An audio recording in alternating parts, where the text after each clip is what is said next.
আজকে আমি দেখাবো পাশে থাকা উপকরণ দিয়ে কিভাবে নিমকি বা মোড়ালি তৈরি করতে হয়। তো চলুন আর কথা না বাড়িয়ে সোজাসুজি ভিডিওতে চলে যাই।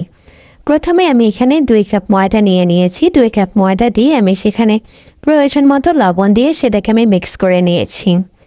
তারপর সেখানে আমি কিছুটা চিনি অ্যাড করেছি। চিনিটা অবশ্যই আপনারা আপনাদের স্বাদ মতো ব্যবহার করবেন। আমি এখানে 2 কাপ ময়দার জন্য 2 চা চামচ চিনি ব্যবহার করেছি। চিনিটা অবশ্যই চেষ্টা করবেন ব্যবহার করার জন্য। চিনিটা ব্যবহার করলে অনেক বেশি ক্রিস্পি হয়। আদারওয়াইজ দেখা যায় যে নিমকি বা মোড়ালি যেটাই বানান খুব বেশি একটা ক্রিস্পি হয় না দোকানের বা বাইরে যেগুলো বিক্রি করে সেগুলোর মতো। তো অবশ্যই ট্রাই করবেন চিনিটা দেওয়ার জন্য। তারপর এখানে দিয়ে দিচ্ছি প্রয়োজন মতো তেল।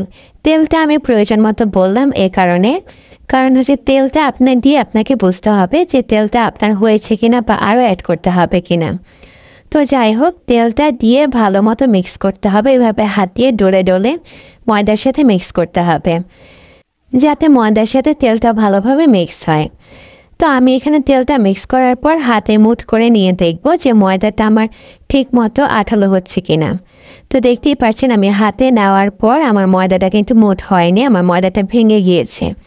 যার জন্য আমি আবার এখানে তেল অ্যাড করে নিচ্ছি। এই জন্যে বলেছি যে তেলটা আপনার প্রয়োজন মতো ব্যবহার করতে হবে। তেলটা মিক্স করে আমি মাখার পর দেখুন এখন কিন্তু আমার হাত থেকে আর সেগুলো ভেঙে পড়ে যাচ্ছে না। আমি হাত দিয়ে যখন চাপ দিয়েছি তখন এগুলো ভেঙে পড়ছে। সো তেলটা আপনাকে বুঝে শুনে ব্যবহার করতে হবে। তারপর আমি দিয়ে দিচ্ছি পানি। এখানে আমি 500 গ্রামের একটা মগে পানি নিয়েছি। পানি আমার সম্পূর্ণটা লাগেনি, আমি আস্তে আস্তে পানিটা অ্যাড করেছি। কারণ একসাথে পানিটা অ্যাড করলে দেখা যায় যে ময়দাটা খুব বেশি পানি পানি হয়ে যায়, সেক্ষেত্রে আর আমরা রুটিটা খুব সুন্দরভাবে বেলতে পারি না। তো এর জন্য আমরা পানিটাকে আস্তে আস্তে ব্যবহার করছি। আপনারা আপনাদের প্রয়োজন মতো পানিটা ব্যবহার করবেন। তৈরি হয়ে গেল আমার নিমকি বা মোড়ালের এই আটাটা।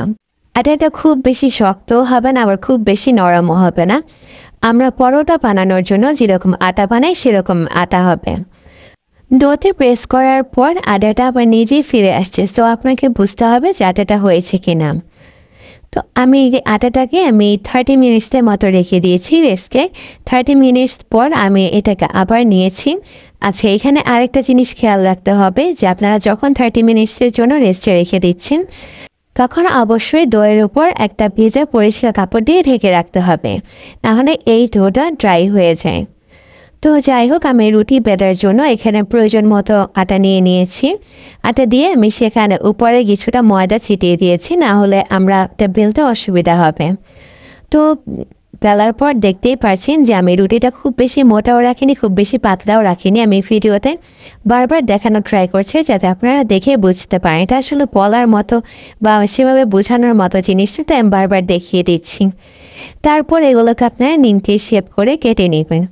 নিমকি শেপ করে এটা কিন্তু খুব বেশি যে পাতলাও না, আটাটা দেখেই বুঝতে পারছেন আশা করি আমার নিমকিটা। তারপর এগুলোকে আমি গরম তেলে ভেজে নেব।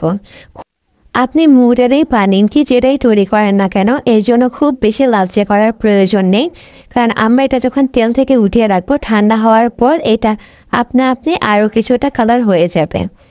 সো কালারটা যখন এই পর্যায়ে আসবে তখন নিয়ে ফেলতে হবে। তো এই তো আমার তৈরি হয়ে গেল সবগুলো। এখন আমি ভেঙে দেখাচ্ছি যে আমার এই নিমকি বা মোড়ালিগুলো কতটা ক্রিস্পি হয়েছে। আর দেখেই বুঝতে পারছেন কতটা ঝরঝরা আর কতটা ক্রিস্পি হয়েছে এগুলো খেতে। আপনারা চাইলে এই নিমকি বা মোড়ালিগুলো অনেক দিন যাবৎ সংরক্ষণ করে রাখতে পারেন। তো এই পর্যায়ে তৈরি হয়ে গেল আমার নিমকিটা। আর মোড়ালি বানাতে হলে চিনির সিরকা তৈরি করতে হবে। প্রথমে চুলায় চিনি দিয়ে সেখানে পানি দিতে হবে। চিনিটা যখন আঠালো হয়ে আসবে তখন এই নিমকিগুলো দিয়ে দিতে হবে। এখানে অবশ্যই খেয়াল রাখতে হবে যে মোড়ালি বা নিমকিগুলো যাতে একেবারেই ঠান্ডা থাকে, গরম অবস্থায় দিলে এগুলো কিন্তু আর ক্রিস্পি থাকবে না। এই ছিল আজকে আমার নিমকি বা মোড়ালির রেসিপি।